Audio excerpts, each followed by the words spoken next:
Hello friends, this is the second part of Home Science second paper which was conducted by NTA in June 19.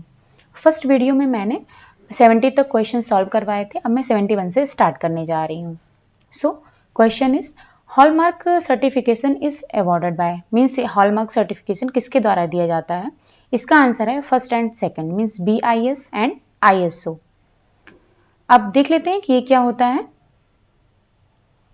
1947 में India में national standardisation activity start की गई थी, जिसके साथ साथ 1950 सोसाइटीज रजिस्ट्रेशन एक्ट 1860 के अंडर में एक सोसाइटी के रूप में Indian standards institution means ISI को इस्टेब्लिश किया गया था, जिसका काम था नेशनल स्टैंडर्ड्स को तैयार करना और नेशनल स्टैंडर्ड्स के एडॉप्शन के लिए उसको प्रमोट करना.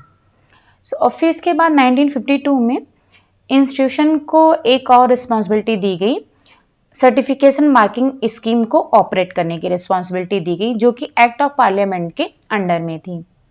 इसके बाद 1986 में गवर्नमेंट ऑफ इंडिया ने ये डिसाइड किया कि एक स्टैट्यूटरी ऑर्गेनाइजेशन बनाया जाए नेशनल स्टैंडर्ड्स के जैसा ही, और इसको इन्होंने ब्यूरो ऑफ इंडियन स्टैंडर्ड्स यानी कि BIS का नाम दिया, जिसका काम था standardization, certification, marking and connected matters, इन पर जो है काम करना. अब देखते हैं BIS क्या होता है. ब्यूरो ऑफ इंडियन स्टैंडर्ड्स कहते हैं इसको, और जो bureau of Indian standards act है वो 1986 में पार्लियामेंट के द्वारा पास किया गया था, और BIS जो है 1 अप्रैल 1987 में ये एक्शन में आया. BIS हॉलमार्क ये एक हॉलमार्किंग सिस्टम है जो कि गोल्ड को दिया जाता है और इसके साथ साथ सिल्वर ज्वेलरी को भी दिया जाता है, जो कि इंडिया में सोल्ड किए जाते हैं. और ये जो है स्पेशली जो है मेटल को उनकी प्योरिटी के लिए दिया जाता है, कि इसका मतलब है जब इससे ये सर्टिफाइड किया जाता है, इसका मतलब है कि मेटल जो है वो प्योर है. और ये जो है ये कंफर्म करता है कि जो जिस भी ज्वेलरी पर ये BIS हॉलमार्क होता है, उसका मतलब है कि वो ज्वेलरी जो है इसके सारे जो सेट ऑफ स्टैंडर्ड्स हैं उनको क्वालिफाई करती है, उनको कंफर्म करती है. सो इसीलिए BIS हॉलमार्क दिया जाता है. अब देखते हैं कि ISO सर्टिफिकेशन क्या होता है. ये भी एक सील ऑफ अप्रूवल है जो कि थर्ड पार्टी के द्वारा दिया जाता है, जिसका मतलब है कि एक कंपनी जो है वो जो इंटरनेशनल ऑर्गेनाइजेशन फॉर स्टैंडर्डाइजेशन है मींस ISO के द्वारा पब्लिश किए गए, डेवलप किए गए जो भी इंटरनेशनल स्टैंडर्ड्स हैं, उनमें से किन्हीं एक को वो कंपनी जो है फॉलो कर रही है, रन कर रही है. अब जो ISO है ये एक independent non governmental international organisation है, जो कि एक्सपर्ट्स को साथ में लेकर के आता है, वो नॉलेज को अपने शेयर करते हैं और इंटरनेशनल स्टैंडर्ड्स उनको डेवलप करते हैं, और जो कि इनोवेशन जो नई नई खोजें होती हैं उनको सपोर्ट करते हैं, और जो भी ग्लोबल चैलेंजेस हैं उनको सॉल्यूशन प्रोवाइड करते हैं. ISO सर्टिफिकेशन ये शो करता है कि किसी भी कंपनी के लिए कि जो भी वो बिजनेस चला रहा है वो एक वेल रन बिजनेस है, और उसका जो स्ट्रक्चर है वो स्टेबल है और ग्रोथ के लिए वो रेडी है. BEE का फुल फॉर्म होता है bureau of energy efficiency. Government of India ने 1 मार्च 2002 में एनर्जी कंजर्वेशन एक्ट 2001 के अंडर में ब्यूरो ऑफ एनर्जी एफिशिएंसी को सेट किया था, मतलब इसको इस्टेब्लिश किया था. अब जो इसका मतलब होता है कि manufacturer are required to place a label means manufacturer जो भी अप्लायंसेस बना रहे हैं तो वो अप्लायंसेस पर वो एक लेबल लगाते हैं जो कि शो करता है कि वो अप्लायंस कितनी इलेक्ट्रिसिटी जो है कंज्यूम कर रहा है, किसी भी सर्टेन कंडीशन में वो कितनी इलेक्ट्रिसिटी कंज्यूम कर रहा है, वो इसको बताता है वो लेबल. अब इसको जो है शो करने के लिए स्टार रेटिंग की जाती है. आप फिगर में देख सकते हो कि इसमें 1 2 3 4 5 स्टार रेटिंग है, जैसे कि फ्रिज वगैरह में लगा होता है. तो इसका मतलब जितनी रेटिंग होती है, जितनी अधिक रेटिंग होती है, उसका मतलब कि वो उतनी एनर्जी सेव करेगा. ठीक है, तो ये होता है ब्यूरो ऑफ एनर्जी एफिशिएंसी. अब आते हैं नेक्स्ट क्वेश्चन पर.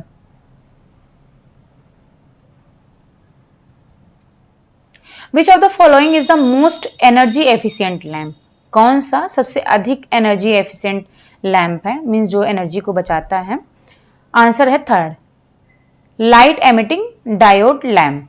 ये जो है मोस्ट एनर्जी एफिशिएंट लैम्प होता है। आप देखते हैं next question. Reducing material use, minimizing toxic dispersion, recycling for protection of environment is referred to as, means कि मटेरियल का कम यूज करके, मतलब उसको कम करके मटेरियल का यूज, और जो भी टॉक्सिक डिस्पर्सन है उसको कम करके और रिसाइकलिंग करके एनवायरमेंट को प्रोटेक्ट करना क्या कहलाता है? आंसर है इसका सेकंड, इको एफिशिएंसी। अब आते हैं नेक्स्ट पर। Which one is the paper and pencil technique of charting time and motion study? Means कौन सी पेपर पेंसिल टेक्निक है जिसमें कि टाइम और मोशन को स्टडी की जाती है?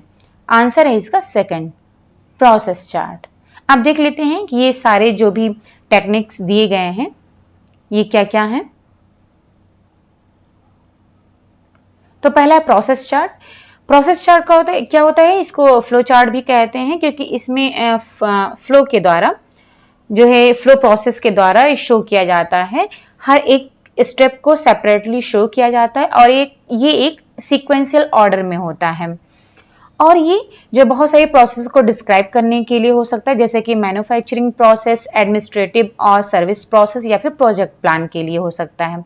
और इसमें जो जो एलिमेंट यूज किए जाते हैं वो हैं जैसे कि सीक्वेंस ऑफ एक्शंस है, मटेरियल और सर्विसेज एंटरिंग और लीविंग द प्रोसेस, जैसे कि इनपुट और आउटपुट्स, और जो भी डिसीजंस लिए जा रहे हैं, जो जरूरी डिसीजंस हैं, जो लोग उसमें इन्वॉल्व हो रहे हैं, और जितने हर एक स्टेप पर जितने टाइम की जो टाइम इन्वॉल्व हो रहा है उसमें, और जो भी प्रोसेस मेजरमेंट है, ये सारे एलिमेंट्स हैं जो कि उसमें इंक्लूड किए जाते हैं। अब देखते हैं ये हाई लेवल फ्लो चार्ट है जिसमें कि वो सब प्रोसेस नहीं दी गई है, जैसे कि ऑर्डर रिसीव किया, उसके बाद में क्रेडिट को चेक करना होता है, देन इन्वेंट्री चेक होता है, देन प्रोडक्शन होता है, देन शिपमेंट होता है, और देन फाइनली बिलिंग होती है। तो ये एक सिंपल और हाई लेवल फ्लो चार्ट है। और ये नेक्स्ट है डिटेल्ड फ्लो चार्ट है। इसमें आप देख सकते हो कि ऑर्डर रिसीव होता है, फिर उसके बाद में जो वो ऑर्डर एंटर किया जाता है सिस्टम में, देन क्रेडिट चेक किया जाता है, फिर अगर क्रेडिट गुड है, अगर यस है इसका आंसर, देन इन्वेंट्री को चेक किया जाता है, प्रोडक्ट, फिर इन्वेंट्री में प्रोडक्ट है या नहीं है, अगर है देन फिर उसको शेड्यूल किया जाता है शिपमेंट को, देन फिर डिलीवरी को कंफर्म किया जाता है कस्टमर से, देन उसको शिपिंग की जाती है प्रोडक्ट्स की, फिर प्रिपेयर किया जाता है बिल, और देन बिल को मेल कर दिया जाता है। अब अगर यहीं पर जो क्रेडिट अच्छा या नहीं, अगर नहीं है, क्रेडिट गुड नहीं है, देन उसको रिफ्यूज कर दिया जाता है और ये प्रोसेस फिर से होती है। और अगर ये फर्दर बढ़ जाता है, देन अगर इन्वेंट्री में जो प्रोडक्ट है वो नहीं है, देन मटेरियल्स जो भी उसके लिए चाहिए होते हैं उनको चेक किया जाता है। अगर इन्वेंट्री में वो मटेरियल हैं, देन प्रोडक्शन को शेड्यूल किया जाता है, और फिर अगर वो शेड्यूल हो गए, उसके लिए वेट नहीं करना पड़ता है, देन ये शिपमेंट शेड्यूल हो जाता है, ये फर्दर प्रोसेस हो जाती है। अगर वेट करना होता है, देन प्रोडक्ट तैयार किया जाता है, उनको इंस्पेक्ट किया जाता है, और फिर प्रोडक्ट अच्छा है या नहीं है, अच्छा है देन ये आगे की प्रोसेस, अगर नहीं है तो फिर से ये प्रोसेस होती है। और अगर इन्वेंट्री में मटेरियल नहीं है, देन मटेरियल को ऑर्डर किया जाता है। ये ऑर्डर किसको दिया जाता है? वेंडर को दिया जाता है। और फिर यहाँ पर जो है मटेरियल ऑर्डर किया गया, अगर यहाँ वेट करने की जरूरत नहीं है, देन शेड्यूल प्रोडक्शन कहता है, फिर ये प्रोसेस होती है। अगर वेट करना है, देन जो भी मटेरियल है उसको वेंडर से रिसीव किया जाता है, फिर उसको इंस्पेक्ट किया जाता है, देन वो मटेरियल अच्छा है या नहीं है, अगर अच्छा है देन ये प्रोसेस होती है, और अगर नहीं है तो फिर से वो रिवर्स प्रोसेस होती है, फिर से मटेरियल को ऑर्डर किया जाता है। तो ये एक जो प्रोसेस है जो कि एक सीक्वेंस ऑर्डर में हो रही है और स्टेप बाय स्टेप हो रही है। अब देखते हैं कुछ सिंबल्स दिए गए हैं प्रोसेस चार्ट के, जो कि एग्जाम में अक्सर पूछे जाते हैं कि सिंबल दे दिए जाते हैं और ये पूछा जाता है कि ये सिंबल क्या शो करता है। तो ये इन सिंबल्स को आप जरूर पढ़ लीजिएगा। अब आते हैं माइक्रो मोशन स्टडी पर। जो माइक्रो मोशन स्टडी होती है ये बहुत ही एक्यूरेट टेक्निक होती है किसी भी वर्क को एनालाइज करने के लिए, और ये इससे जो है जो वर्क को इम्प्रूव भी किया जा सकता है। इसमें क्या होता है, जो भी डिफरेंट एक्टिविटीज या मूवमेंट हो रहा है उसको कैमरे की मदद से उसको उन मोशन पिक्चर्स को का यूज किया जाता है। उनसे कैमरे से पिक्चर्स ली जाती हैं और फिर जो है उन्हीं के थ्रू जो है मूवमेंट का पता लगाया जाता है। अब इसमें बहुत कम से कम जैसे कि 0.0005 मिनट को भी मेजर किया जा सकता है और इसको रिकॉर्ड किया जा सकता है। ये टेक्निक फ्रैन गिलबर्ट ने डेवलप की थी, जिन्होंने कंसीडर किया था कि कोई भी ऑपरेशन है या भी कोई भी एक्टिविटी है तो उसमें बहुत सारे छोटे छोटे एलिमेंट्स होते हैं जो कि रिपीट भी हो सकते हैं और नॉन रिपीटेटिव भी हो सकते हैं। उन्होंने इसको डबलिंग टर्म दिया इन एलिमेंट्स को, और ये डबलिंग टर्म दिया गया, ये उन्हीं के नाम पर दिया गया। अगर आप गिलबर्ट को बैक से देखोगे तो फिर ये डबलिंग नाम को इंटरप्रेट करेगा। ठीक है, अब देखते हैं साइकिल ग्राफ एंड क्रोनोसाइकिल ग्राफ क्या होता है। अब ये दोनों ही टेक्निक जो है ये गिलबर्ट ने ही दी थी इनको। अब साइकिल ग्राफ और क्रोनोसाइकिल ग्राफ दोनों ही मोशन पाथ को रिकॉर्ड करते हैं और ये टेक्निक जो है फिल्मिंग इक्विपमेंट का इनमें यूज किया जाता है। अब इसमें जो मूवमेंट होता है बहुत ही फास्ट होता है और बहुत ही डिफिकल्ट, मतलब कुछ मूवमेंट ऐसे होते हैं जो कि बहुत फास्ट होते हैं और बहुत ही डिफिकल्ट होते हैं, जो कि हमारी आंखों के द्वारा उसको मेजर नहीं किए जा सकते हैं। तो इसके लिए जो है इन टेक्निक्स का यूज किया जाता है उन मूवमेंट्स को ट्रेस करने के लिए। साइकिल ग्राफ में क्या होता है कि हम जो भी लोग उस पर काम कर रहे हैं उनके हाथों पर, फिंगर्स पर या फिर बॉडी के किसी भी पार्ट पर छोटे छोटे इलेक्ट्रिक बल्ब लगाए जाते हैं और उन्हीं के थ्रू जो है उनको एनालाइज किया जाता है और रिकॉर्ड किया जाता है। अब जो पाथ ऑफ लाइट है बल्ब का, वो जैसे जैसे बॉडी मूवमेंट करेगी वैसे वैसे जो है वो जो बल्ब हैं उनकी जो लाइट्स हैं वैसे वैसे उनका पाथ भी शो करेगा और उसको जो है मेजर कर लिया जाता है, रिकॉर्ड कर लिया जाता है। अब जैसे ही एक साइकिल कंप्लीट होती है तो उस स्पेस के थ्रू जैसे ही बल्ब मूव करता है तो उस पाथ को स्टिल फोटोग्राफ के द्वारा जो है ले लिया जाता है, क्लिक कर लिया जाता है। अब जो पाथ जो है बॉडी मेंबर के द्वारा पाथ ट्रेस किया जा रहा है उसमें बल्ब अपीयर्स होते हैं। अब उसमें वो जो बैकग्राउंड, वर्किंग एरिया के बैकग्राउंड में वो जैसे जैसे मूव करेगा पर्सन तो उसके में जो बॉडी में बल्ब लगे हुए हैं वो भी वैसे ही मूव करेंगे और उसे जो व्हाइट लाइट निकलेगी वो एक कंटिन्यू लाइन बनाती चली जाएगी। ये आप फिगर में देख सकते हो, साइकिल ग्राफ के फिगर में इसमें एक कंटिन्यू लाइन बनती जा रही है। हालांकि इसमें कोई डायरेक्शन का या फिर मोशन के स्पीड का इंडिकेशन नहीं होता है। और क्रोनोसाइकिल ग्राफ में क्या होता है, इसमें एक कंटिन्यूअस लाइन बन रही है, जबकि क्रोनोसाइकिल ग्राफ में क्या होता है एक डिसकंटिन्यूअस पावर सप्लाई दी जाती है इलेक्ट्रिक बल्ब को, जिससे हमें कंटिन्यूअस पाथ नहीं मिलता है। आप ये फिगर में देख सकते हो, इसमें एक डॉटेड लाइन हमको मिलती है। अब जितना ज्यादा उसमें डॉट्स में जितने ज्यादा स्पेस होंगे उसका वो ये इंडिकेट करेगा कि उस पॉइंट पर जो भी हमारा बॉडी पार्ट था वो हेजिटेट कर रहा था। इसका मतलब है जितनी स्पेस अधिक स्पेस होगा उसका मतलब ये होगा कि हमारा बॉडी उतना ही उस पॉइंट पर हेजिटेट कर रहा था, मतलब काम नहीं कर पा रहा था। तो ये हो गया chronocycle graph, cycle graph and सारे टेक्निक्स हो गए। अब आते हैं नेक्स्ट क्वेश्चन पर। Which of the following are intrapersonal human resources? इसका आंसर है सेकंड, स्किल्स, एटीट्यूड, नॉलेज, जो कि पर्सनल रिसोर्सेज होते हैं। आते हैं नेक्स्ट क्वेश्चन पर।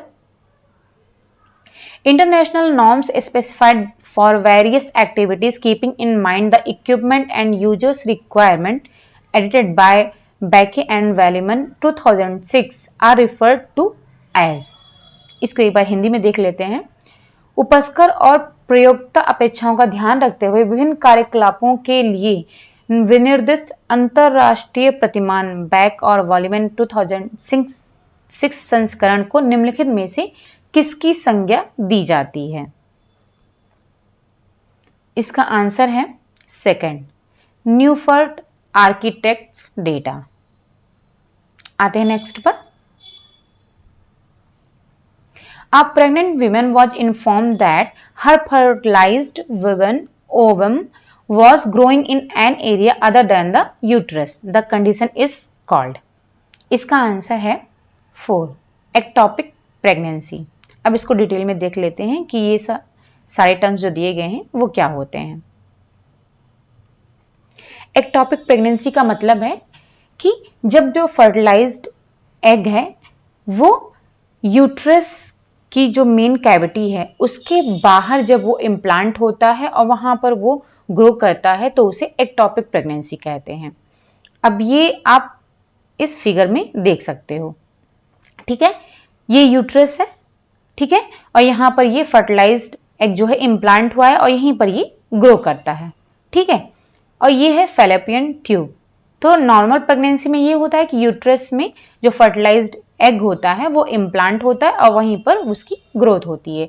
बट एक्टोपिक प्रेगनेंसी में क्या होता है, ये यूट्रस में इम्प्लांट ना होकर के ये फैलोपियन ट्यूब में इम्प्लांट हो जाता है और वहीं पर ये ग्रो करने लगता है। ये आप दूसरे फिगर में देख सकते हो कि जो फर्टिलाइज्ड एग है ये कहां पर, ये फैलोपियन ट्यूब में इम्प्लांट हो गया है और फिर यहीं पर ये ग्रो करने लगता है। ये एक्टोपिक प्रेगनेंसी कहलाती है। अब जो फैलोपियन ट्यूब का काम क्या होता है, ये ओवरी से यूट्रस में जो फर्टिलाइज्ड एग होते हैं उनको लेकर के जाता है, लेकिन जब ये वहां पर नहीं ले जा पाता है और ये फैलोपियन ट्यूब में ही इम्प्लांट हो जाता है, देन उसको एक्टोपिक प्रेगनेंसी कहते हैं। और इस टाइप की प्रेगनेंसी को ट्यूबल प्रेगनेंसी भी कहा जाता है। अब देखते हैं कि RH इनकम्पैटिबिलिटी क्या होती है। RH इनकम्पैटिबिलिटी में RH जो होता है वो एक प्रोटीन फैक्टर होता है, ठीक है। अब अगर यदि फादर जो है RH पॉजिटिव है और मदर RH निगेटिव है तो उनका जो बेबी होगा वो RH पॉजिटिव भी हो सकता है और RH निगेटिव भी हो सकता है। और अगर मान लेते हैं कि ये बच्चा जो है वो RH पॉजिटिव है, ठीक है, तो जो पहली प्रेगनेंसी होगी उसमें क्या होता है, लेबर के समय यानी कि प्रेगनेंसी के समय क्या होता है कि बच्चे से माँ में जो है ब्लड ट्रांसफर होने लगता है, ठीक है। तो जो बच्चा है उसका RH पॉजिटिव है ब्लड और माँ का RH निगेटिव है। तो जो पॉजिटिव है जब वो निगेटिव माँ की तरफ जाएगा तो क्या होता है कि जो माँ का RH निगेटिव ब्लड है वो RH जो है एंटीजन की ओर बहुत सेंसिटाइज हो जाता है, क्योंकि जो मदर का ब्लड है RH निगेटिव वो RH पॉजिटिव को एक फॉरेन कैरियर की तरह समझता है, उसको एक एंटीजन की तरह समझता है।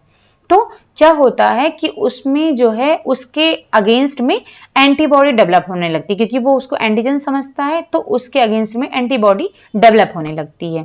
तो चूंकि ये पहली प्रेगनेंसी होती है तो इसमें क्या होता है कि एंटीबॉडी डेवलप होने में टाइम लगता है। तो इस तरीके से जो पहला बच्चा होता है वो सेफ रहता है।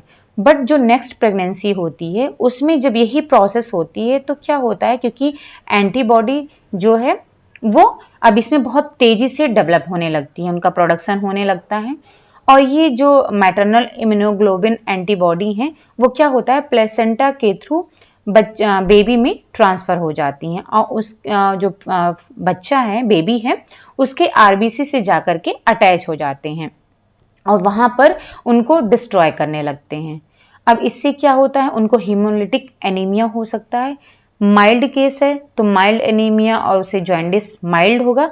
बट अगर सीवियर केस होता है तो क्या होता है, जो बिलिरुबिन, क्योंकि आरबीसी वो टूट रही हैं तो क्या होता है बिलिरुबिन लेवल बढ़ने लगता है, सीवियर जॉन्डिस हो जाता है। इससे क्या होता है जो उनका सेंट्रल नर्वस सिस्टम है वो भी डैमेज होने लगता है और इससे डेथ हो जाती है।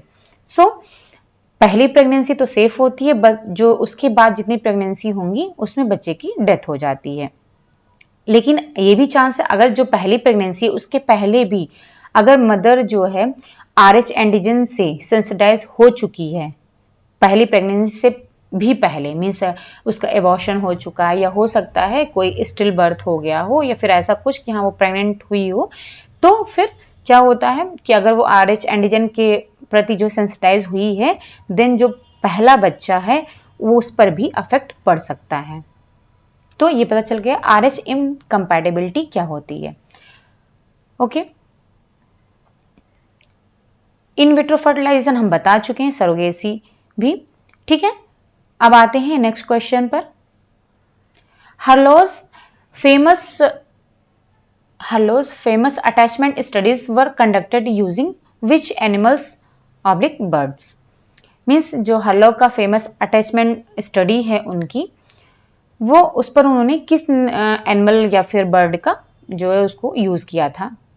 आंसर है इसका मंकी। उन्होंने मंकी का यूज किया था, उन पर स्टडी की थी। अब देख लेते हैं इसको डिटेल में।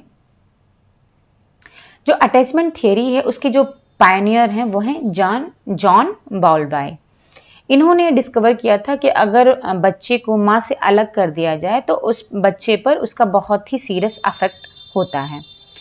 फिर इसके बाद में हार्लो ने इसको जो है इनकी जो बाउल्बाई की अटैचमेंट थियरी थी उसको जो है कंफर्म करने के लिए उन्होंने फिर अदर एक्सपेरिमेंट किए। इसके लिए उन्होंने रेसस मंकी को लिया जो कि एक एशियन स्पीसीज था, उस पर इन्होंने एक्सपेरिमेंट किया और क्योंकि ये जो है ह्यूमन के साथ इजीली रह सकता था तो इन्होंने इस पर जो है एक्सपेरिमेंट किया।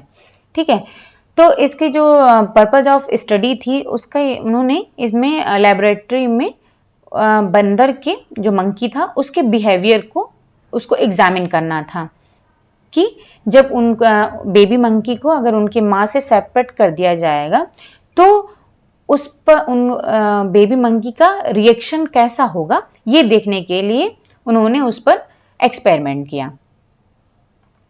जिसका रिजल्ट ये हुआ, उन्होंने ये देखा कि जो बेबी मंकी था वो डॉल को प्रेफर कर रहा था, उसको प्रेफरेंस दे रहा था, जबकि ये उसे कोई भी फूड नहीं दे रहा था, लेकिन फिर भी वो डॉल को प्रेफर कर रहा था क्योंकि उसमें जो डॉल थी वो मदर की फीलिंग आ रही थी, क्योंकि वो एक डॉल जो है उस बेबी मंकी के लिए मदर का रोल प्ले कर रहा था, उस जगह मदर का रोल प्ले कर रही थी उस जगह पर, इसलिए वो जो है डॉल को प्रेफर कर रहा था। जबकि वो उसके कोई भी वो भूखा था लेकिन फिर भी वो कोई फूड नहीं दे रहा था, फिर भी वो उसको प्रेफरेंस दे रहा था। इसलिए उन्होंने ये फिर उनका ये रिजल्ट निकला कि जो माँ को अगर बच्चे को माँ से अलग कर दिया जाता है तो उसका बहुत ही अफेक्ट पड़ता है और माँ का और बच्चे का बहुत ही क्लोज रिलेशन होता है, एक बहुत ही स्पेशल अटैचमेंट होता है। ओके, अब आते हैं नेक्स्ट क्वेश्चन पर। Marcia's term for adolescents who have made a commitment but have not experienced a crisis is।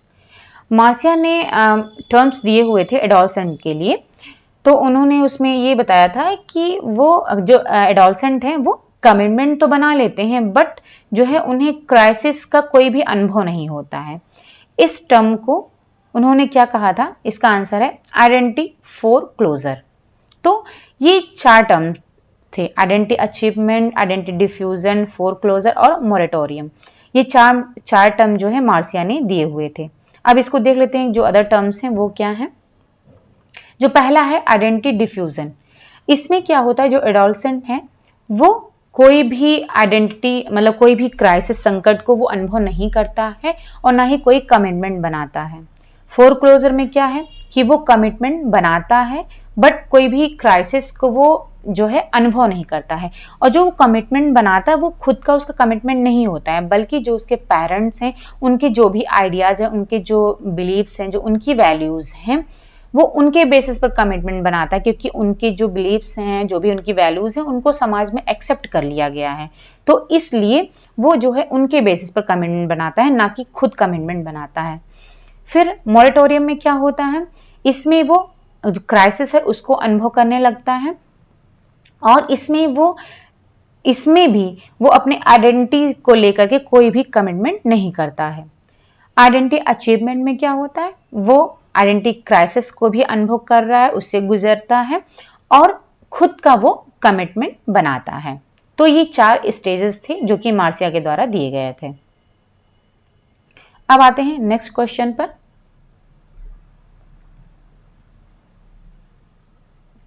The Childline Service is a 24-hour free phone service that can be accessed by dialing। Answer है इसका 41098 जो कि Childline service है, 24 our free phone service है। अब आते हैं next पर। Levinson proposed a model of adult development in his book entitled, means Levinson ने अपनी कौन सी बुक में जो एडल्ट के विकास का मॉडल प्रस्तुत किया था? इसका आंसर है second, seasons of a man's life, ये इनकी बुक थी। अब है डिसऑर्डर और disease not associated with the biological ageing process is, मतलब कौन सी डिजीज या फिर डिसऑर्डर है जो कि बायोलॉजिकली एजिंग प्रोसेस से एसोसिएटेड नहीं है? इसका आंसर है बुलिमिया। अब इसका डिटेल देख लेते हैं। बुलिमिया नर्वोसा जो है एक ईटिंग डिसऑर्डर है, लाइफ थ्रेटनिंग ईटिंग डिसऑर्डर है। इसमें क्या होता है, लोग बहुत ज्यादा खाने लगते हैं, मीन्स बिंज ईटिंग करने लगते हैं, और इसमें जो वेट गेन को वो अवॉइड करने के लिए अलग अलग स्टेप्स लेते हैं। कॉमनली वो क्या करते हैं, वॉमिट करते हैं, और इसके साथ और भी चीजें करते हैं, जैसे कि एक्सेसिव एक्सरसाइज करने लगते हैं या फिर फास्टिंग करने लगते हैं। इनको जो है काउंसलिंग, मेडिकेशन और न्यूट्रिशन एजुकेशन के थ्रू जो है इनको ट्रीट किया जा सकता है। तो इसमें कोई भी बायोलॉजिकली एजिंग रिलेटेड डिसऑर्डर नहीं है ये। मैकुलर डिजेनरेशन, ये जो है जो आंखों की अंदर जो बैक लेयर होती है, आंखों की जो अंदर में जो बैक लेयर होती है, इसे कि रेटिना कहते हैं, उसका जो सेंट्रल पोर्शन होता है वो नष्ट होने लगता है, डिस्ट्रॉय होने लगता है, तो उसी को मैकुलर डिजेनरेशन बोलते हैं। अब इस जो ये सेंट्रल पोर्शन है उसका काम क्या होता है, जो भी हम इमेजेस देखते हैं उसको वो रिकॉर्ड करता है, उसके बाद में ऑप्टिक नर्व के थ्रू वो हमारे आंखों से ब्रेन को मैसेज भेजता है। ये रेटिना की जो सेंट्रल पोर्शन है उसका काम होता है। अब इसको क्या कहते हैं, मैकुला कहते हैं, और इसका जो है आंखों में जो सेंट्रल विजन को फोकस करने के लिए ये रिस्पॉन्सिबल होता है, और साथ साथ में ये क्या करता है, जो हमारी रीडिंग एबिलिटी है, कार को ड्राइव करने की एबिलिटी है, लोगों के फेस को रिकॉग्नाइज करना, कलर्स को पहचानना, और ऑब्जेक्ट्स को जो है फाइनली डिटेल में उसको देखना और समझना, ये सारी चीजें जो है वो मैकुला के जो है वो कंट्रोल करता है। ठीक है, तो अगर इसमें जो है ये डिस्ट्रॉय होने लगता है तो ये विजन को अफेक्ट करता है। ये आप फिगर में देख सकते हो, ये कॉर्निया है, ठीक है, और ये पिपल है जो मिडल में एकदम सेंटर पोर्शन पर होता है, और कॉर्निया जो कि ब्लैक पार्ट होता है, ये आइरिस है, ये लेंस है, ये रेटिना है। ठीक है, ये जो है ऑप्टिक नर्व्स जो आपको बहुत ही पतली पतली सी, ये यहाँ ऑप्टिक नर्व्स ये यहाँ पर है, आप देख रहे हो ऑप्टिक नर्व्स हैं ये। ठीक है, और ये है मैकुला बीच में। ठीक है, अब ये जो मैकुलर डिजेनरेशन होता है ये दो टाइप का होता है, एक ड्राई होता है, एक वेट होता है। ड्राई में तो जो मैंने बताया कि जो रेटिना का सेंट्रल पोर्शन होता है वो डिस्ट्रॉय होने लगता है, और वेट में क्या होता है, जो रेटिना के नीचे लीकी ब्लड वेसल्स होती हैं उनकी ग्रोथ होने लगती है, और इसका जो की सिम्टम्स है वो है ब्लड विजन। ठीक है, और इसमें जो अगर आप इसको कैसे ट्रीट किया जा सकता है, ट्रीटमेंट इसका विटामिन या फिर विटामिन और मिनरल्स, इन दोनों का कॉम्बिनेशन अगर आप ले रहे हो देन जो है डिजीज को जो है बढ़ने से रोका जा सकता है, मतलब इसको इसके बढ़ने से रोका जा सकता है, बल्कि लेकिन ये क्योरेबल नहीं है, लेकिन इसको बढ़ने से रोका जा सकता है, और इसके लिए एक सर्जरी भी एक ऑप्शन हो सकता है। अब है डिमेंशिया क्या होता है, ये कोई स्पेसिफिक डिजीज नहीं है बल्कि एक ग्रुप ऑफ कंडीशन होता है जिसमें क्या होता है कि ब्रेन की कम से कम दो फंक्शन जो है इससे अफेक्टेड होते हैं, जैसे कि मेमोरी लॉस और जजमेंट। इसके सिम्टम्स क्या है, फॉरगेटफुलनेस है, लिमिटेड सोशल स्किल है, एंड थिंकिंग एबिलिटीज है। अब ये जो एबिलिटीज हैं वो इतनी इम्पेयर हो जाती हैं कि जो डेली के फंक्शन हैं हमारे वो उसको इंटरफेयर करने लगती हैं, और इसमें जो मेडिकेशन और थेरेपीज के थ्रू जो है इन सिम्टम्स को मैनेज किया जा सकता है, और कुछ कॉजेज जो होते हैं वो रिवर्सिबल भी होते हैं इनमें, और ये भी जो है एज रिलेटेड होता है। प्रेसबाइकोसिस, इसमें क्या होता है, इसमें लॉस ऑफ हियरिंग होती है, और ये धीरे धीरे होता है जिससे एज बढ़ती जाती है। इसमें क्या होता है, जो हियरिंग लॉस है वो कॉमन डिसऑर्डर है जो कि एज के साथ साथ बढ़ती जाती है। अब इसका अगर हम प्रेवलेंस रेट देखें तो लगभग जो 30 से 35 40% एडल्ट हैं जिनकी एज 65 या फिर इससे ज़्यादा है, उनमें हियरिंग लॉस देखा गया है। और 40 से 45% वे लोग जिनकी एज 75 या इससे अधिक है, उनमें हियरिंग लॉस देखा गया है। तो ये एज से रिलेटेड डिसऑर्डर हैं। अब आते हैं नेक्स्ट पर। The practice of marriage within the boundaries of kin group, clan, lineage, village and social class is known as means वो शादी जो कि एक ग्रुप के बाउंड्री के अंदर होती है, वंश में और गांव में और सामाजिक जो है सामाजिक वर्ग के इनके बीच में जो शादियां होती हैं उन्हें क्या कहते हैं? इसका आंसर है एंडोगैमी। अब देख लेते हैं ये अदर जो है इनको क्या कहते हैं। हाइपरगैमी में क्या होता है, इसमें जो विमेन होती है वो मैन के कंपैरिजन में जो उसका सोशल क्लास सोशल स्टेटस होता है वो लो होता है। हाइपोगैमी में इसका जस्ट अपोजिट होता है, मीन्स उसका जो सामाजिक स्तर है वो मैन के कंपैरिजन में हाई होता है। आइसोगैमी में दोनों का इक्वल होता है। एंडोगैमी में आप देख लिए कि एक ग्रुप में विद इन ग्रुप में होती है मैरिज, और एक्सोगैमी में आउटसाइड ग्रुप होती है, मीन्स उनके ग्रुप से बाहर जो मैरिज होती है उसे एक्सोगैमी कहते हैं। अब आते हैं नेक्स्ट पर। A couple would like to adopt a child, they need to register online with the organisation called. Means एक कपल है जो कि बच्चे को अडॉप्ट करना चाह रहा है, तो उसे ऑनलाइन रजिस्ट्रेशन करने की जरूरत है। उसे क्या कहेंगे उस ऑर्गेनाइजेशन को? आंसर है इसका थर्ड, कारा, means central adoption resource authority, जो कि 1990 में आई थी। और ये तीनों सारा का मतलब state adoption resource agency, DCCW का मतलब Delhi council for child welfare जो कि 1952 में आया था, और SAA का मतलब है स्पेशलाइज्ड एडॉप्शन एजेंसी। अब आते हैं नेक्स्ट पर। The elements present the Aristotle's model of communication are. कौन से एलिमेंट्स हैं जो अरस्तु के मॉडल को प्रेजेंट करते हैं? आंसर है इसका पहला, स्पीकर, स्पीच एंड ऑडियंस। फिर है putting the last first is the guiding philosophy of people centric development proposed by.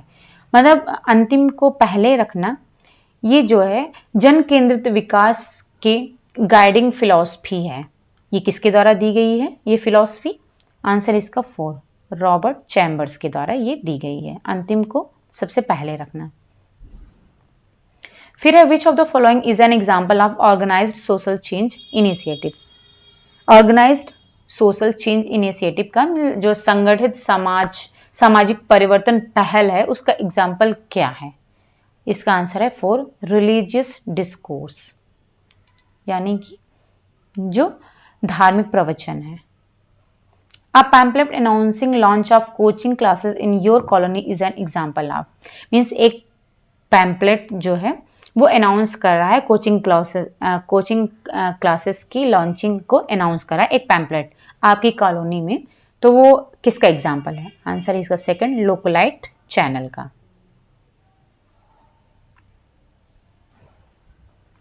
फिर है Nobel laureate Muhammad Yunus is acclaimed for his work on, means Nobel पुरस्कार विजेता मोहम्मद यूनुस को उनके किस काम के लिए सम्मानित किया गया था या प्रोत्साहित किया गया था? इसका आंसर है 4, माइक्रो क्रेडिट। जाना जाता है मतलब किस काम के लिए जाना जाता है, तो वो है माइक्रो क्रेडिट। फिर protection of women from domestic violence act was passed in the year. Domestic violence act कब पास हुआ था? इसका आंसर है सेकंड, 2005 में। Which of the following statement is not true about folk media. कौन सा स्टेटमेंट है जो कि फोक मीडिया के लिए वो सही नहीं है? आंसर इसका third, folk media are used purely for entertainment, means ये पूरी तरीके से सिर्फ इंटरटेनमेंट के लिए यूज किया जाता है, ये सही नहीं है और सारे तीनों सही हैं। Income is scale of measurement, इसका आंसर है थर्ड, रेशियो। इनकम जो है वो रेशियो स्केल ऑफ मेजरमेंट है। अब इसको देख लेते हैं एक बार डिटेल में। 4 लेवल्स ऑफ मेजरमेंट होते हैं, नॉमिनल, ऑर्डिनल, इंटरवल और रेशियो। नॉमिनल में सिर्फ नेम्ड वेरिएबल होते हैं, मीन्स में सिर्फ नेम होता है और लेबल होता है। ऑर्डिनल में क्या होता है, नेम होता है, नेम के साथ साथ ऑर्डर्स भी होते हैं। और इंटरवल में क्या होता है, नेम होता है, ऑर्डर होता है, उसके बाद में उसमें डिफरेंसेस जो होते हैं एक दूसरे के बीच में वो भी होते हैं। इंटरवल मीन्स में जो इंटरवल्स हैं वो होता है। रेशियो में नेम होता है, ऑर्डर होता है, डिफरेंसेस में इंटरवल भी होता है, उसके साथ साथ में एब्सोल्यूट जीरो भी होता है। एग्जाम्पल देख लेते हैं, जैसे कि नॉमिनल स्केल का है, इसमें नेम होगा या तो फिर लेवल होगा, मेल और फीमेल है, और से ब्राउन, ब्लैक, ये भी नेम है और ये भी नेम है। ऑर्डिनल में है, ये एक ऑर्डर में है, very happy, unhappy, okay, happy, very happy, ठीक है। फिर है इंटरवल में है, इनके बीच में देख रहे हो आप कि 10-10 का डिफरेंस है डिग्री सेल्सियस में, ठीक है। लेकिन इसमें एब्सोल्यूट जीरो नहीं होता, क्योंकि इसमें जो 0 डिग्री सेल्सियस है उनकी उसकी भी वैल्यू है एक 0 डिग्री सेल्सियस की, तो इसमें एब्सोल्यूट जीरो नहीं होता, जीरो होता है लेकिन उसकी वैल्यू होती है, ठीक है। और रेशियो स्केल, जिसमें कि रेशियो स्केल जो कि मेनली हाइट वेट के लिए यूज किया जाता है, जिसमें कि जीरो भी होता है। जीरो का मतलब होता है कि उससे बिलो कोई भी लेवल नहीं है, और जीरो की इसमें जो है कोई वैल्यू नहीं होती है, इसमें जीरो का मतलब होता है नथिंग। ओके, अब आते हैं नेक्स्ट क्वेश्चन पर। In retrospective research studies, which of the following types of research methodology is used? मतलब रिट्रोस्पेक्टिव रिसर्च स्टडी में किस रिसर्च मेथड का यूज किया जाता है? आंसर इसका सेकंड, हिस्टोरिकल।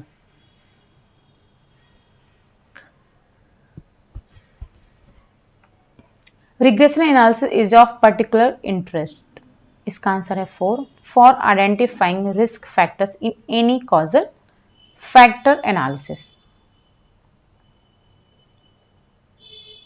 फिर type 1 error in drawing statistical interference while testing the null hypothesis is, मतलब अगर जब आप नल हाइपोथेसिस को टेस्ट कर रहे हैं तो उस समय अगर टाइप 1 एरर आ रहा है तो उसका क्या मतलब है? आंसर इसका first, reject null hypothesis when it is true, मतलब नल हाइपोथेसिस अगर ट्रू है तो उसको रिजेक्ट करना है।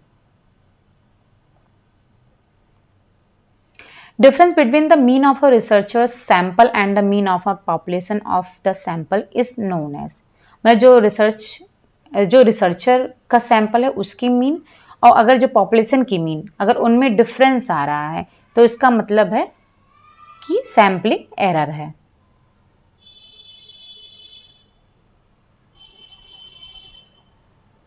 ओके, अब आते हैं नेक्स्ट पर। इन एन एक्सपेरिमेंटल स्टडी में क्या होता है? आंसर है second, researcher influence events and investigate the effects of intervention. ये जो है पिछले पेपर में भी था।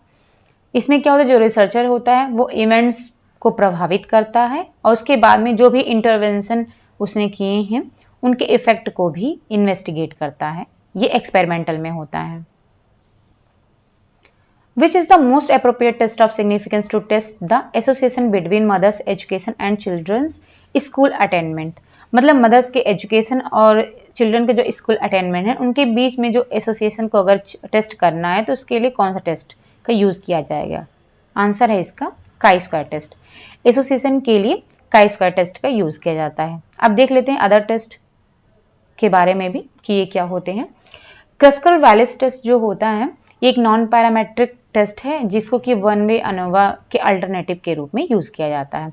कभी कभी इसको जो है one way ANOVA on ranks भी कहा जाता है, क्योंकि इसमें जो होता है एक्चुअल डेटा पॉइंट्स का यूज नहीं किया जाता, जबकि उसकी जहां पर जो डेटा वैल्यूज हैं उनकी रैंक का यूज किया जाता है। और जो क्रस्कल वैलिस टेस्ट है वो ये बताता है कि जो ग्रुप्स हैं उनके बीच में सिग्निफिकेंट डिफरेंस क्या है। हालांकि ये नहीं बताता है कि कौन सा ग्रुप डिफरेंट है, मतलब उसमें डिफरेंस क्या है ये बताएगा, लेकिन कौन सा ग्रुप डिफरेंट है ये नहीं बताता है। अब इसका एग्जांपल देख लेते हैं कि अगर हमको ये टेस्ट करना है कि जो एंजाइटी वो एक्चुअल टेस्ट स्कोर को अफेक्ट करती है या नहीं, ये टेस्ट करना है। तो जो इनमें इंडिपेंडेंट वेरिएबल है वो है टेस्ट एंजाइटी और इसके 3 लेवल्स हैं, नो एंजाइटी, लो, मीडियम और हाई एंजाइटी। और जो डिपेंडेंट वेरिएबल है वो है एग्जाम स्कोर। क्योंकि डिपेंडेंट इसलिए क्योंकि जो एग्जाम स्कोर है वो एंजाइटी पर ही डिपेंड करेगा, और एंजाइटी इंडिपेंडेंट है कि मतलब अगर एंजाइटी नहीं होगी तो एग्जाम स्कोर जो है उसके परसेंटेज अच्छे होंगे, और अगर मीडियम होगी या लो होगी तो उसके एग्जाम स्कोर कम होंगे, और अगर हाई एंजाइटी होगी तो फिर उसके जो एग्जाम स्कोर हैं वो बहुत ही कम होंगे। तो ये इस पर डिपेंड करेगा, और इससे जो है ये डिफरेंस पता चलेगा कि जो जिनमें कोई एंजाइटी नहीं है, जिनमें कम एंजाइटी है, या फिर जिनमें बहुत अधिक एंजाइटी है, एंजाइटी के लेवल जिनमें अधिक है, इन तीनों के स्कोर में क्या डिफरेंस होगा। तो ये इसको टेस्ट करने में हेल्प करेगा। अब इसमें जो है एक इंडिपेंडेंट वेरिएबल होता है जिसके 2 या 2 से अधिक लेवल होते हैं। अब जो मोर कॉमनली जो यूज किया जाता है टेस्ट, ये जो कसकर वैलिस टेस्ट है, कॉमनली ये 3 या 3 से अधिक लेवल के लिए यूज किया जाता है। अगर 2 लेवल के लिए यूज करना है तो उसके लिए मैन विटनी यू टेस्ट का यूज किया जाता है। अब टी टेस्ट और एफ टेस्ट में डिफरेंस क्या है? जो टी टेस्ट है वो 2 पॉपुलेशन के मीन को कंपेयर करने के लिए यूज किया जाता है, जबकि इसके अपोजिट जो एफ टेस्ट है उसका यूज किया जाता है 2 पॉपुलेशन के वेरिएंसेस को कंपेयर करने के लिए। टी टेस्ट और एफ टेस्ट दोनों का ही यूज हाइपोथेसिस को टेस्ट करने के लिए किया जाता है, और इससे ये डिसाइड होता है कि हम जो है नल हाइपोथेसिस को एक्सेप्ट करेंगे या फिर उसको रिजेक्ट करेंगे। और जो हाइपोथेसिस हम बनाते हैं वो खुद में तो डिसीजन लेता नहीं है कि उसको रिजेक्ट करना है या फिर उसको एक्सेप्ट करना है, बल्कि ये हम जो रिसर्चर हैं उनको ये हेल्प करता है कि वो दोनों में से जो सही और गलत है उनमें से कोई एक राइट डिसीजन ले सके। ओके, तो ये होगा टेस्ट के बारे में।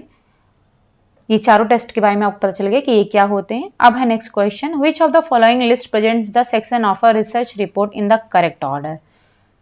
जो रिसर्च आप लिखा जाता है उसका करेक्ट ऑर्डर क्या है? इसका आंसर है थर्ड।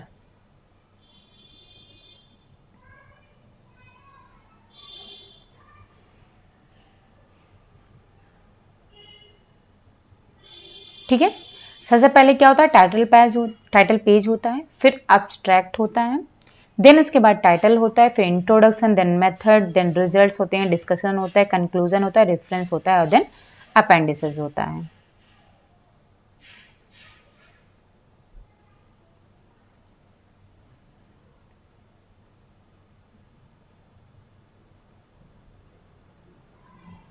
ओके, इसका थर्ड आंसर है। अब आते हैं नेक्स्ट पर, arrange the following foods in the increasing order of glycaemic index. बढ़ते हुए क्रम में इसको हमें अरेंज करना है। इसका आंसर है थर्ड, मतलब सबसे कम होगा बार्ले का, उसके बाद होगा मिल्क का, फिर होगा ऑरेंज का, फिर पॉपकॉर्न का, और फिर जो है सबसे अधिक होगा होल व्हीट ब्रेड का। मीन्स ये बढ़ते हुए क्रम में है। सबसे अधिक ग्लाइसेमिक इंडेक्स किसका होगा? होल व्हीट ब्रेड का। अब देख लेते हैं ग्लाइसेमिक इंडेक्स होता क्या है। ग्लाइसेमिक इंडेक्स जो है एक मेजरमेंट है, जो कि जब हम कोई भी कार्बोहाइड्रेट कंटेनिंग फूड लेते हैं तो उसका हमारी जो ब्लड ग्लूकोज लेवल है उस पर क्या इम्पैक्ट पड़ता है, इसी को ग्लाइसेमिक इंडेक्स बोलते हैं। अब जो ग्लाइसेमिक इंडेक्स है, एक ग्लाइसेमिक लोड भी होता है, दोनों में डिफरेंस होता है। ग्लाइसेमिक इंडेक्स तो हमने बता दिया कि ये जो है जो कार्बोहाइड्रेट कंटेनिंग फूड्स हैं वो हम जब लेते हैं तो उनका ब्लड ग्लूकोज लेवल पर क्या इम्पैक्ट पड़ रहा है, बढ़ रहा है, घट रहा है, क्या इम्पैक्ट पड़ रहा है, ये मेजर करता है। और जो ग्लाइसेमिक लोड होता है वो फूड से कितना कार्बोहाइड्रेट ड्राइव हो रहा है, कितनी मात्रा में हमें कार्बोहाइड्रेट मिल रहा है, उसको ग्लाइसेमिक लोड कहते हैं। अब जितने भी फूड में ग्लाइसेमिक इंडेक्स लो होता है तो जरूरी नहीं है कि वो डायबिटीज के लिए आइडियल ही हो। जैसे कि एग्जांपल है आइसक्रीम है, फ्राइड फूड है, पोंगल है, ये इनमें जो इनका जो ग्लाइसेमिक इंडेक्स है वो लो होता है, बट इनका जो ग्लाइसेमिक लोड है वो हाई होता है। लो ग्लाइसेमिक फूड कौन कौन से हैं?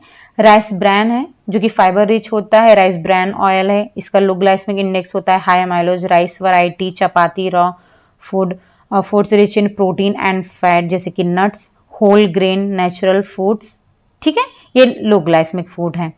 और हाँ, कुछ कौन कौन से ऐसे फूड हैं जिनका कि ग्लाइसेमिक इंडेक्स लो होता है और फाइबर अधिक होते हैं उनमें, जैसे कि बीन्स है, वेजिटेबल्स हैं, होल फ्रूट्स हैं एंड होल ग्रेन्स हैं। ये इनमें फाइबर अधिक होता है और इनका जो है लो ग्लाइसेमिक इंडेक्स होता है, इनका जो ग्लाइसेमिक लोड है वो कम होता है।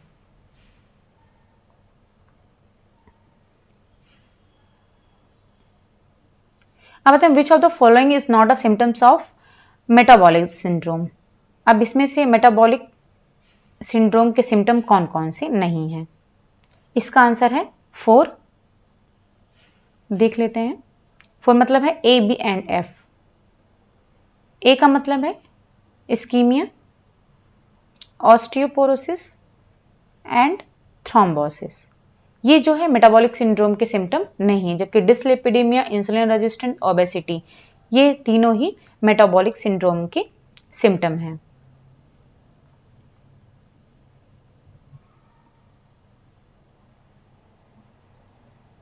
Children 6 to 59 months suffering from SAM means severe acute malnutrition बोलते हैं इसको, should fulfill which of the following 3 criteria? कौन से 3 क्राइटेरिया हैं? इसका आंसर है, एक तो है weight for height less than -3 SD, ये होता है, और जो इनका MEAC होता है वो लेस देन 115 mm होता है, और तीसरा है बाइलेटरल ऑडिमा। ये 3 क्राइटेरिया हैं जो कि सीवियर एक्यूट मालन्यूट्रिशन के हैं, और ये 6 मंथ से अबव का है। फिर है कि which of the following are weft knit structure. Answer इसका पहला A, B एंड F, यानी कि purl, rib, sorry A, B and C और इंटरलॉक, ये तीनों ही वेफ्ट नेट स्ट्रक्चर हैं। इसके बारे में भी देख लेते हैं।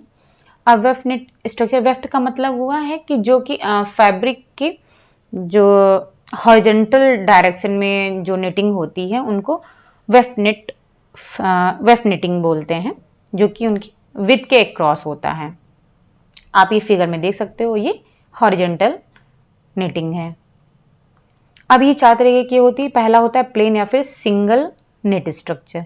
इसमें जो है एक सेट ऑफ निडल का यूज किया जाता है, और इसके से जो फैब्रिक बनता है उसमें कर्लिंग की टेंडेंसी होती है। एग्जाम्पल है इसका बेसिक टी शर्ट, जैसे कि मेंस और लेडीज के T shirt, undergarments, men's vest, ladies hosiery, fully fashion knitwear, ये सारे एग्जाम्पल है। इसमें जो होता है, जो फेस लूप होता है वो इस तरीके का होता है, और जो बैक लूप होता है ये होता है, यानी कि दोनों ही डिफरेंट होता है, फ्रंट और बैक दोनों डिफरेंट होता है। और जो रिब स्ट्रक्चर होता है इसको डबल नेट भी बोलते हैं। इसमें 2 सेट्स ऑफ नीडल्स की जरूरत पड़ती है, और इसका जो रिब फैब्रिक का दोनों साइड है वो सेम होता है, जैसे कि लाइक फेस ऑफ प्लेन, और इसकी जो कर्लिंग नहीं होती है इनमें। एग्जाम्पल है ये सॉक्स, कफ, वेस्ट बैंड, कॉलर्स एटसेट्रा, और ये देख सकते हो इसमें ये इस तरीके से होता है।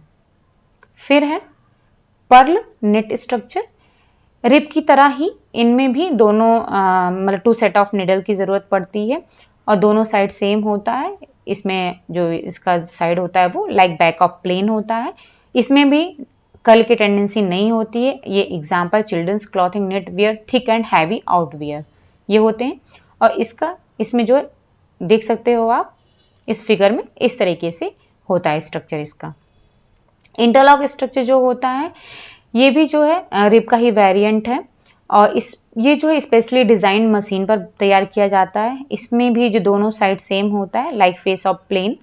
इसमें जो कर्ल की टेंडेंसी नहीं होती है। Example underwears, shirts, suit, trouser shoots, sports wear और ड्रेसेस। इसका आप स्ट्रक्चर देख सकते हो, ये इस तरीके का होता है।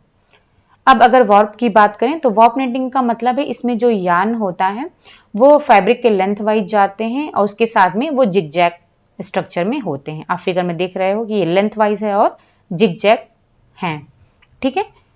ये जो है वेल्स और कॉलम को फॉलो करते हैं, जबकि ठीक है ये सिंगल रोज और कोर्स को फॉलो नहीं करते हैं। ये भी 4 तरीके के होते हैं। ट्राइकॉट नेट, ये सॉफ्ट होता है, रिंकल रेजिस्टेंट होता है, और इसकी ड्यूरेबिलिटी अच्छी होती है।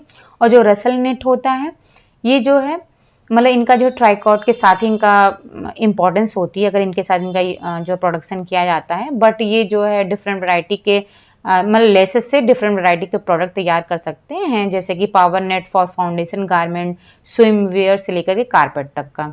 और क्रॉकेट नेट जो होता है ये बेसिक स्टिच होता है, जिसमें कि हैंड क्रॉकेट का यूज किया जाता है। इसका मतलब है कि जो है इसमें क्रोशिया का यूज किया जाता है, क्रोशिया जो कि हाथ से बुनी जाती है, और इसमें जो है नेट और लेसेस तैयार किए जाते हैं इसे। और जो मिलानीज नेट होता है ये जो है मतलब ट्राइकॉट के ही सिमिलर होता है, इसका फैब्रिक जो होता है इसे जो तैयार होता है। और इसमें जो होता है जो फेस पर है वो फाइन रिब को आइडेंटिफाई किया जा सकता है, फेस पर रिब लाइक स्ट्रक्चर होता है, और इसकी जो बैक पर वो डायगोनल पैटर्न होता है। ठीक है, तो ये हो गया वॉर्प एंड वेफ्ट नेटिंग के बारे में। ये तीनों वेफ्ट नेट स्ट्रक्चर हैं, जबकि ट्राइकॉट और रसल ये वॉर्प नेट स्ट्रक्चर है।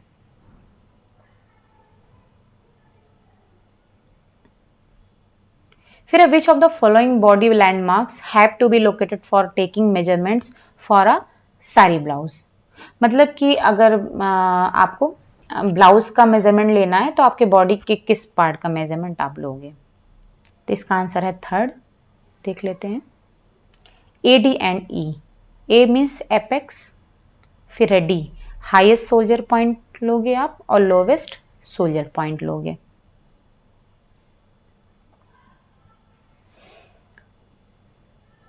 फिर है which of the following are set in sleeves. Set in sleeve कौन कौन से हैं? ठीक है, तो देख लेते हैं पहले इसके बारे में कि ये क्या क्या है। सेटिन स्लीव होता क्या है पहले ये जान लेते हैं। सेटिन स्लीव का मतलब है कि जब स्लीव्स जो हैं वो अलग से कट किए जाते हैं और फिर उनको जो भी फिनिश्ड ब्लाउज है उसके आर्म होल के साथ उसको स्टिच कर दिया जाता है, तो वो सेटिन स्लीव कहलाता है। मीन्स जो स्लीव्स अलग से लगाई जाती हैं उनको सेटिन स्लीव कहते हैं। ये कंफर्टेबल होते हैं और इनकी फिटिंग जो है अच्छी होती है। अब जो सेटिन स्लीव्स हैं वो आर्म होल में स्मूथली जो है फिट हो जाते हैं, जिससे इनमें कोई भी पुकरिंग इफेक्ट नहीं होता है, लेकिन ये रगलन स्लीव के कंट्रास्ट होते हैं। अब सेटिन स्लीव में ही जो आता है कार्टवील स्लीव, इसमें आप देख सकते हो ये अलग से इसको लगाया गया है स्लीव्स को, और इसमें क्या है जो प्लीट्स हैं वो बाहर की ओर हैं। और ये लैंटर्न स्लीव्स हैं, ये भी सेटिन स्लीव का ही एग्जाम्पल है, इसमें भी ये स्लीव्स अलग से लगाई जाती हैं। ठीक है, आप देख रहे हो ये इस तरीके से होती हैं लैंटर्न स्लीव। और ये डिफरेंट टाइप्स ऑफ स्लीव है। बाइशॉप स्लीव, ये भी जो है सेटिन स्लीव ही है, देख रहे हो इसमें भी ये अलग से लगाई जाती है। पेटल स्लीव, इनको ट्यूलिप स्लीव भी कहते हैं, ये भी पेटल के जैसी होती हैं, ये भी अलग से लगाई जाती हैं। और रगलन स्लीव जो कि ये अलग से नहीं लगाई जाती हैं, ये कपड़े के साथ ही इनको जो है स्टिच किया जाता है। ठीक है, और ये डिफरेंट टाइप्स की आप हैं, आप देख लीजिएगा इसको। फिर है बेसिक डॉलमेन स्लीव, इसमें आप देख सकते हो कि ये इसमें स्लीव्स अलग से नहीं लगाई जा रही बल्कि ये इसी में ज्वाइंट है। ठीक है, पिक्चर में आप देख सकते हो। तो इसका जो आंसर होगा सेटिन स्लीव का वो होगा बाइशॉप, ट्यूलिप, लैंटर्न और कार्टविल। जबकि बेसिक डॉलमेन और रैगलन ये जो है सेटिन स्लीव नहीं है, क्योंकि इसमें अलग से नहीं लगाया जा रहा है। मैं बहुत फास्ट करने की कोशिश करें जिससे कि ज़्यादा से ज़्यादा क्वेश्चन कवर हो जाएं। ठीक है, which of the following could maximise the use of family resources. मतलब फैमिली रिसोर्सेज के यूज को कौन मैक्सिमाइज कर सकता है? आंसर है इसका 3, ए बी एंड ई। ए है पहला careful selection of goals, positive attitude, और ये alternative uses of resources. Means in तीनों का यूज करके फैमिली के रिसोर्सेज को मैक्सिमाइज किया जा सकता है। फिर है identify the air related legal provision in India. पहला है ACND, air act 1981, motor vehicle act 1939, forest,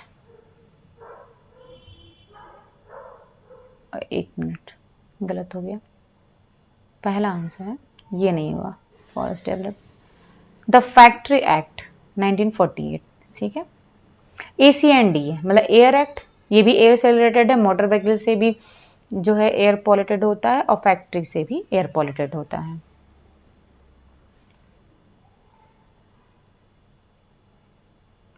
फिर which among the following are green building materials, कौन कौन से ग्रीन बिल्डिंग मटेरियल हैं? इनका आंसर पहला है ACNE, commercial boards, pozzolanic materials, bamboo board. अब देख लेते हैं ये ग्रीन बिल्डिंग मटेरियल क्या होते हैं।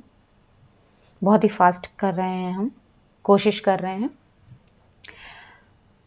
ये जो है रिन्यूएबल रिसोर्सेस, इनका जो सोर्स है वो रिन्यूएबल सोर्सेज हैं, जैसे कि फॉरेस्ट, और ये वेस्ट का रीयूज करके बनाए जाते हैं, जैसे ओल्ड प्लम्बिंग डोर्स एटसेट्रा। फिर इसमें जो ग्रीन बिल्डिंग मटेरियल है वो उसमें है ऊल ब्रिक, जो कि ऊल और जो है सीवीड में जो नेचुरल पॉलीमर पाया जाता है उसको ऑब्टेन करके बनाया जाता है। और ये जो 37% इनकी अधिक स्ट्रेंथ होती है, जो ये बर्न ब्रिक होते हैं, ये कोल्ड और वेट क्लाइमेट के लिए रेजिस्टेंट होता है। सस्टेनेबल कंक्रीट, ये क्रस्ट ग्लास होते हैं से बनते हैं, और ये वुड चिप्स या फिर स्लैग, जो कि एक स्टील मैन्युफैक्चरिंग का बाय प्रोडक्ट है, उनसे बनाए जाते हैं, और जो कार्बन डाइऑक्साइड एमिशन को भी ये रिड्यूस करते हैं। सोलर टाइल्स, जो कि हमारी बिल्डिंग को प्रोटेक्ट करते हैं, और उसके साथ साथ में इनको आउटर पर लगाया जाता है, तो जो ये सन से एनर्जी को एब्जॉर्ब करते हैं और उनसे जो है हमको लाइट प्रोवाइड कर सकते हैं, सोलर एनर्जी प्रोवाइड कर सकते हैं। पेपर इंसुलेशन, ये जो है न्यूज़पेपर और कार्डबोर्ड को रिसाइकल करके बनाया जाता है और उसके बाद में इसको केमिकल फोम से फिल किया जाता है। ये इंसेक्ट रेजिस्टेंट होते हैं और फायर रिटार्डेंट होते हैं। ट्रिपल ग्लेज्ड विंडोज, ये सुपर एफिशिएंट विंडोज होते हैं और ये जो है बिल्डिंग में हीट को आने से रोकते हैं और डायरेक्ट सनलाइट से भी बचाते हैं। फिर इको फ्रेंडली, अगर हम बैम्बू का यूज करते हैं, स्टील बार्स की जगह पर बैम्बू का यूज करते हैं, नहीं बांस का यूज करते हैं, तो ये इको फ्रेंडली होते हैं। पोर्सलिन क्या होता है? ये एक ऐसा मटेरियल होता है जो कि पोर्टलैंड सीमेंट्स के साथ जब इनका यूज किया जाता है तो जो हार्डेंड कंक्रीट होते हैं जिनसे कि बिल्डिंग बनाई जाती है, तो इनके जैसी ये प्रॉपर्टी प्रोवाइड करते हैं। और इनमें जब ये पोर्टलैंड सीमेंट के साथ इनको जो है यूज किया जाता है, तो ये इनमें हाइड्रोलिक या फिर पोज़ोलैनिक एक्टिविटी होती है, या फिर ये दोनों एक्टिविटी होती है, और इनके थ्रू ये जो है कंक्रीट के जैसी ही प्रॉपर्टी प्रोवाइड करते हैं। और ये दो तरीके के होते हैं, एक नेचुरल होता है, एक आर्टिफिशियल होता है। नेचुरल मतलब volcanic ash, volcanic stuff, pumicite, और ये आर्टिफिशियल में fly ash, silica fume, granulated blast, furnace slag, ये होते हैं। ओके, सो अगर आपको ये जो भी हमने वीडियो या आपके साथ अभी शेयर किए, जो भी क्वेश्चन आंसर शेयर किए हैं, अगर ये आपको अच्छे लग रहे हैं और आपके लिए अंडरस्टैंडेबल हैं और फिर ये आपके लिए यूजफुल हैं, ये आपको हेल्पफुल हैं आपके जो है एग्जाम्स के लिए, ये जो है मदद कर रहे हैं, देन प्लीज़ इसको ज़्यादा से ज़्यादा सब्सक्राइब करें। अगर अभी तक सब्सक्राइब नहीं किए तो प्लीज़ सब्सक्राइब करिए और इसको अधिक से अधिक लाइक कीजिए। Okay, thank you so much for watching.